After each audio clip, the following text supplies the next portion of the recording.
Dearly beloved, we are gathered here today to talk about Prince. Woo! This is exciting for me. One of my favorite artists of all time. He's one of my top 5 singers. And I have said to many of my vocal students across the years, it doesn't matter what genre you are into, listen to Prince. He is a vocal education for every singer because he is the only artist I know personally who uses every single vocal quality from a whisper through to a scream. So in terms of genre, there's kind of something for everybody. Picking a song to analyze and to look at is so difficult when there are hundreds of amazing moments, hundreds of incredible performances. There's moments like this. Girl, got an ass like I never seen. And the outrageousness of this.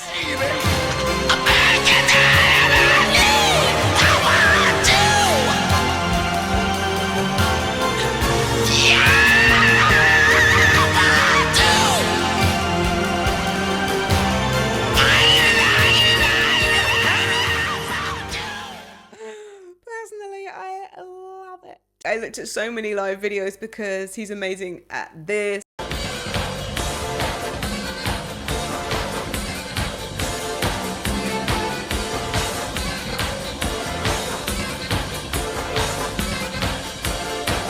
And then, of course, he plays piano like this.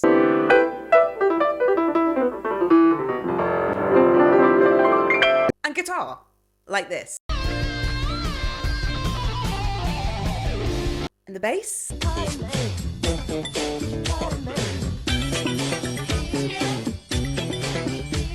And even the drums.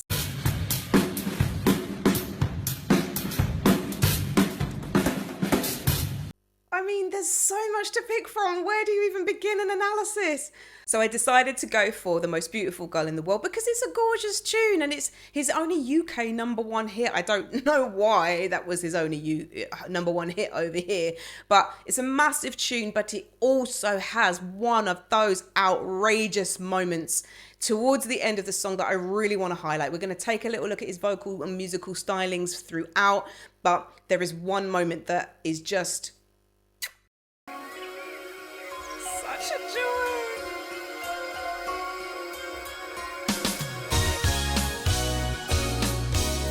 Yeah, that's my jam. Most beautiful girl in the world. It's plain to see. You're the reason that God made a girl. I'm so happy right now. When the day turns into the last day of all time, I can say, I hope you are in these arms of mine. And when the night falls before that day, I will cry. I will cry tears of joy. 'Cause after you, all one can do is die. Oh, could you be the most beautiful girl in the world? Could you be? It's plain to see. You're the reason that God made a girl. Oh, yes, you are. Okay, I'm actually supposed to do an analysis on this. I'll just look down here and I've got my Prince coaster and everything where I put my tea. So he's got this absolutely beautiful, soulful head voice going on here, and it's so sweet, it's so well developed, it's so strong. He can use such a wide range with it. And when it comes to those main 2 registers of the voice that we hear across pop, rock, soul music, chest voice and head voice, which I have spoken about in previous videos, some of my students do tend to have perhaps a more developed head voice or perhaps a more developed chest voice. And of course, you know, linking the two can be challenging as well. What I tend to say to people, often over the years, I have heard people say, I've got a really weak head voice. You know, there's really not much there. And my question to them is, well, how much are you using it? And they'll say, Well, never. And the voice is like any muscle in the body. You have to use it, you have to strengthen it, you have to build it up. The amazing thing about Prince and his vocal sounds and his musical ability and performative skills across the board is every single thing he does is developed to an unbelievable degree. He really works with excellence. So be like Prince, do that head voice work. The thing about trying to train the voice, right? And if there's any instrumental players watching this, you will know that when you first sat down to play the guitar, it took ages for your fingers hurt for ages before, the skin hardened over and it was more comfortable to play. And even if you took a break from your guitar, that skin would need to harden over again. So there comes the pain. Perhaps if you're a pianist, trying to really stretch your fingers out across octaves is quite painful. I know a flautist who said, when she was first practicing, her arm would really ache holding the flute. So there's like a physical pain that instrumental players have to just stick with and work through to get to a proficient level. Now with singers, there shouldn't be pain. If there's pain, there's problems, and we need to, this is what vocal training is all about, to make sure that we are singing with comfort, with ease, and without tension in the body. But the pain that we have to go through is that psychological pain of, it sounds a bit crap, it sounds a bit weak, it doesn't sound how I want it to. When I go up into my head voice, there's no strength there. You have to go through the psychological pain of practice, practice, practice. So often with my students, all we need to do is reps, like reps in the gym. You're trying to make this muscle stronger. You do reps of certain exercises, you rest, you do the reps again. And often with my students, I will get them, they will sing a line and it actually often lands quite nicely, but they will shy away from it. So I'll get them to do it 5 times in a row. By the 5th time, it's sounding great already. And that's just within the lesson, within a minute. 10 times even better. So all we need to do is use these parts of our voice that we are trying to develop, rep them, persevere, approach it with the right technicality, and eventually that sound is going to sort itself out. So Prince, back to Prince, incredible head voice. Let's carry on listening.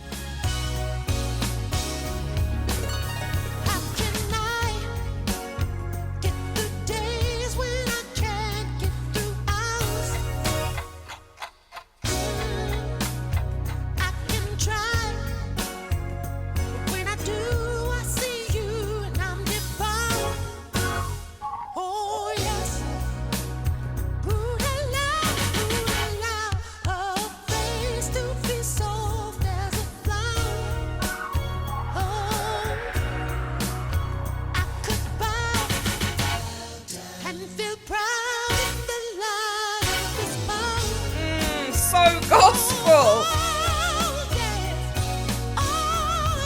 It's so gospel. So the I don't know what it was like worldwide, but the version that made #1 here, I don't even think you can find it anymore. It's probably in the official music video, but I didn't want to listen to that version because they've kind of tamed some of these musically arranged parts in this section of the song and then at the outro as well. And like, this is where the magic is happening. All these gospel chops are coming in. It's very arranged. It's very muso. And Prince really is a lot of contemporary musicians' kind of god, because he really explored musicality and pushed boundaries and let himself have flair and let himself show off. So another thing that we can learn from Prince is that there's these 2 wonderful sides to what he does. What we've got here is a song with actually quite a simple repeating melody. Da, da, da, da, da, da, da, da. That is mostly the melody throughout the song. But you hear how the chords move around it. And then you've got all these incredible stabs and dynamics in this second verse and then later on in the song. I don't know an artist who has such an incredible duality in their career, because there's the simplistic side of his pop writing. A song like Kiss is pretty much just like an elevated funky 12-bar blues. A lot of his 80s pop songs were far more simplistic with hooks to, appeal to the masses. And this has got hooks, and it did appeal to the masses, but then there's this other side that he's able to bring into it to spice up. But he's able to pick his moments, maybe more on album versions and certainly live as well, where he can really go to church, so to speak. He can really show off his full musical tastes, his abilities. He showcased his band a lot as well. Like, I was listening to Diamonds and Pearls earlier on, you know, and Rosie Gaines is just totally going for it on that track, and he is actually pretty laid back. So let's go back to the most beautiful girl in the world. So hard to not go off on one when it comes to Prince. I just want to write a dissertation on the man. Could you be the most beautiful girl in the Richness of those harmonies, that's all Prince. Gorgeous. It's plain to see you're the reason that God made a girl. Beautiful. Oh, yes, you are. Break it down. And if the stars ever fell Amazing one by one from the production. sky, I know All most Prince. could not be too far behind. 'Cause baby, this kind of beauty, it's got no reason to ever be shy. 'Cause honey, this kind of beauty, the kind Okay, we're coming up to my from favorite bit. inside. Listen.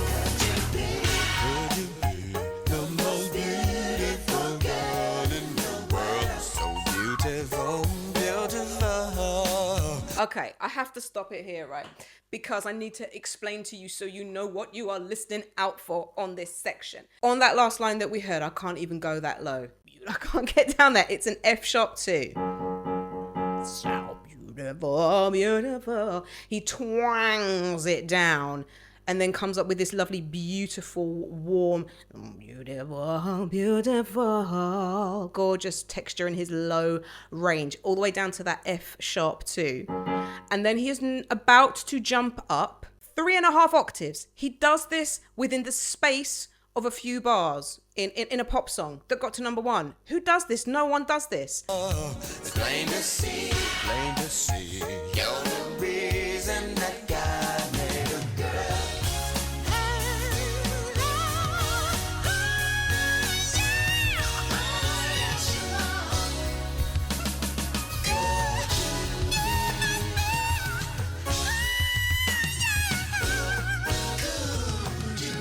Oh, it's so exciting. I'm just going to break that down for you. That he's going down from that F sharp 2. It's a note that I can't reach. And then he comes into this lovely low texture. And then he goes up to a B flat 4. Kind of light and airy. And then hits like a higher twangy dynamic as he jumps up another octave.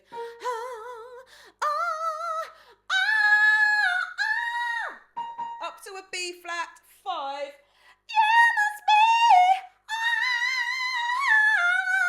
Up to a B5. He has gone from an F sharp 2 to a B5 in the space of a few bars. Nobody does this in pop music apart from Prince. It's absolutely outrageous. And the vocal quality spread that he's using, everything from kind of like a low twang, then to a warm low chest voice, and then to a breathy kind of middling head voice, and then leans into his twang up to those B flat B. It's just insane. Like, I just want you to appreciate how incredible and creative and boundary pushing that is in a pop song, and for him to even think that bravely. I'm just going to take a moment to calm down.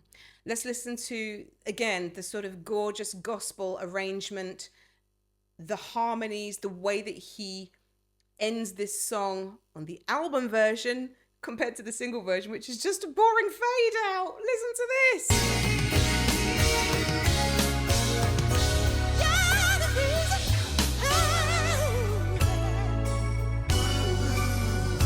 Oh, lovely.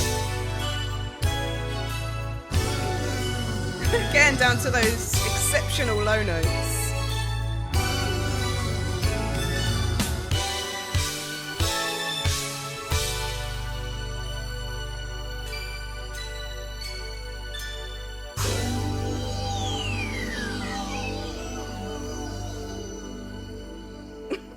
I feel like I'm having a spiritual experience.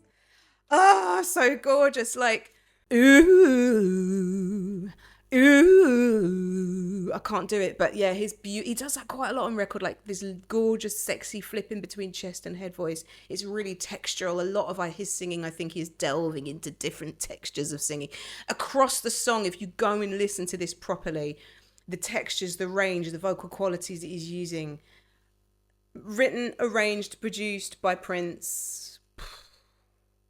Mind-blowing. That's why it's a number one.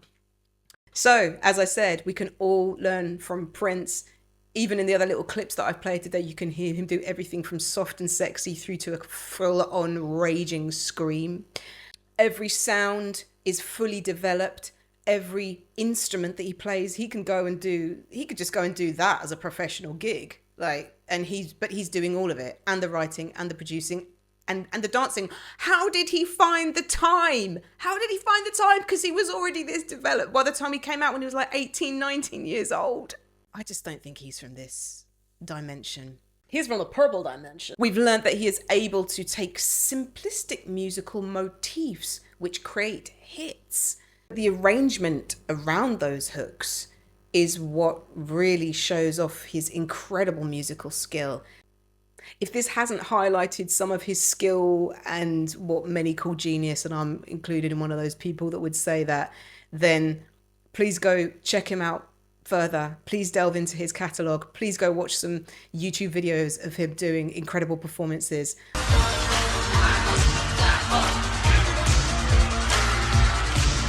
So that was Prince, the most beautiful girl in the world, from the Gold Experience album. And I hope you've enjoyed this experience with me. I think you can tell that I've enjoyed it. And I look forward to seeing you on another video sometime. Bye.